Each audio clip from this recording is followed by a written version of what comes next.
Thank you. We're going to take, I need to get this off the microphone. Thank you, by the way, thank you. Look, today starts a new wave. You know, we talked about wanting a red wave.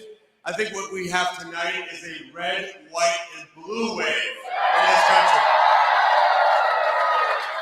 Because what we need in the United States of America is leaders in Washington, D.C. that actually put the interests of American citizens above all else. We're tired of being treated like second-class citizens in our own country. We're tired of leaders that think we're garbage. And we're tired of being treated like garbage. You know, my opponent talked a lot about helping the working man.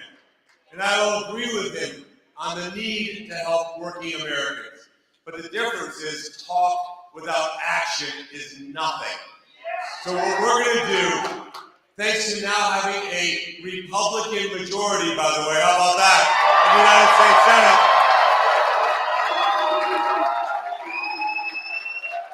And Chuck Schumer, if you're watching, thanks for the help in the primary, but you're fired, buddy.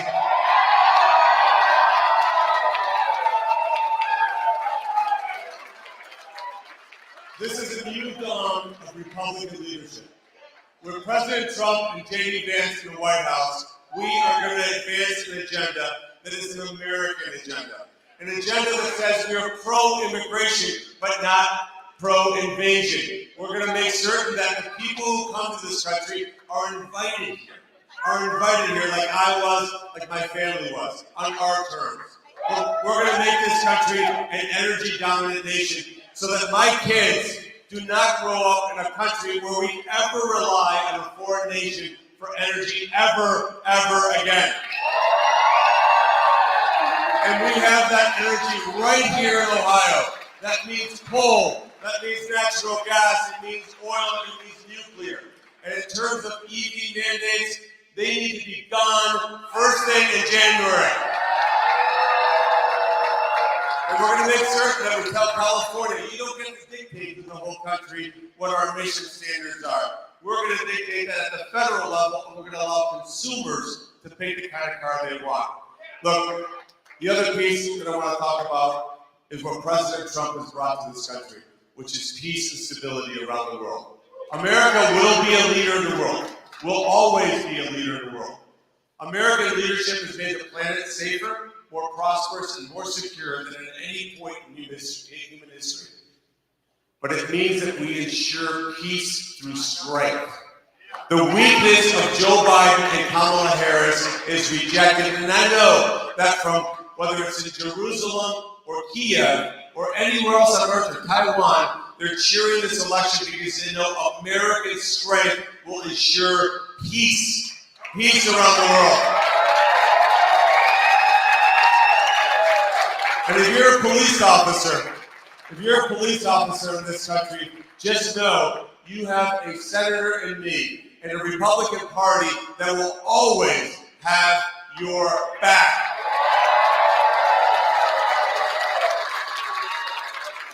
And we got rid of Chuck Schumer tonight, but pretty soon we're going to get rid of another couple people that need to be gone. First among them, Randy Weingarten should start packing her bags. Because what we need in this country is school choice for all Americans. And as I look at my children, I've blessed with 4 kids. And by the way, can we give my wife an amazing round of applause, please? Thank you, Bridget.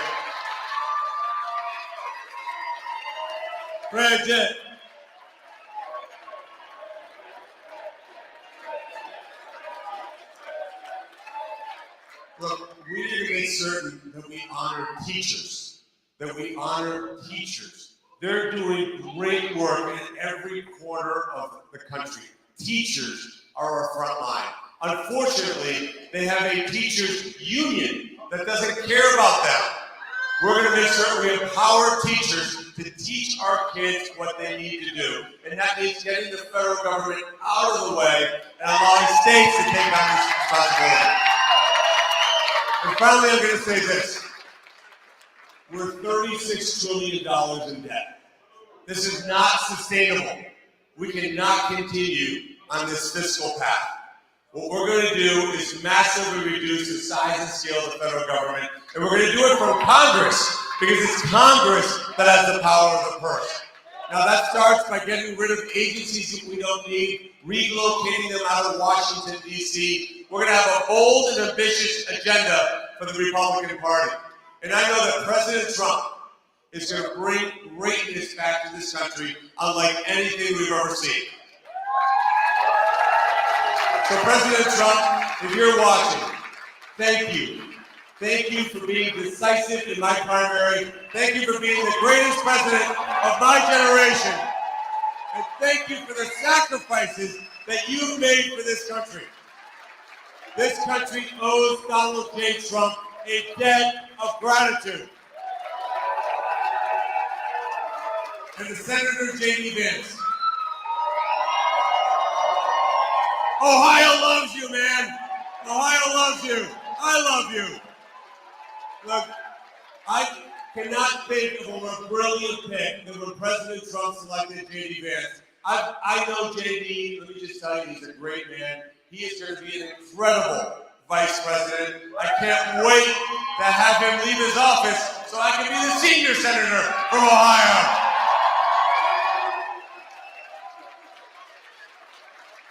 I also just got off the phone with my friend Jim Jordan. Jim is a great human being, a great power here in Ohio. Jim Jordan, thank you so much for what you've done. I'd also like to thank my campaign team. We built the greatest campaign team out there. And if you're watching this and you want to go to Washington, D.C., and you're from Ohio, and you want to go down there and make a difference, let's talk tomorrow. Let's talk tomorrow. Because we're going to build an incredible campaign operation, incredible Senate operation, and an incredible constituent services operation, because I believe that people who pay taxes deserve a government that works for them. And then finally, let me just say to my kids, thank you so much for being on this journey with us. You know, I have absolutely been blessed by God Almighty with an amazing wife, amazing kids, 3 amazing grandkids. But I want to introduce you to my extended family, because I like to say we're overperforming Catholics. So I'm going to bring my siblings. If I can bring my siblings up on stage. Where are they? They're all over here. Let's give them a round of applause.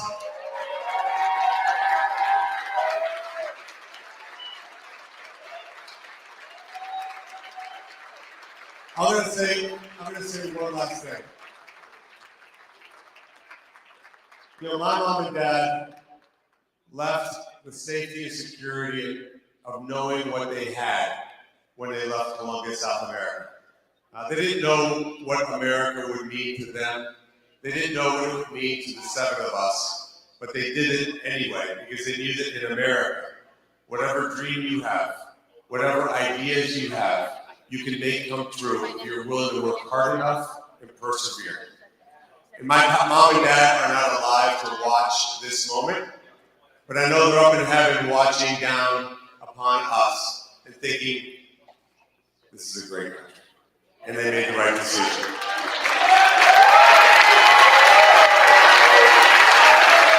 And I know for one person, that my mom and dad will be looking down and saying, this is an amazing thing, is my sister Vicky. We'll be so proud of you, Vicky, for everything that you've done. You've been kind of our substitute mom along the way. Look, Vicky, you were almost like my mom growing up, because both my parents worked really, really hard. So Vicky was the one who would make sure that I always stayed true to myself. My brother Luis, thank you for your leadership and guidance. I think Sherrod Brown and Chuck Schumer owe you a little bit of an apology, by the way. I don't think it will come. And to Jose and Alex and Richie, thank you so much for kicking the crap out of me when I was younger. I appreciate it. You made me tough. You made me tough. Hey, look, to all of you, we celebrate tonight not as Republicans. we celebrate tonight as Americans. And to the people out there in Ohio who didn't vote for me, just know that I will always advocate for you. I will always have your back, and I will work for the next 6 years to win you over. Because my responsibility is to the entirety of Ohio, and I will always work tirelessly to make certain that we do everything possible, that I work my tail off to make your life better. So to Ohio, to all the people I've met on the campaign trail, to the thousands and thousands upon people who prayed for me, prayed for Bridget, and kept us in your prayers, I can't tell you what this means. This is the greatest honor of my life to represent you in Washington, D.C., and I will not let you down. Thank you so much.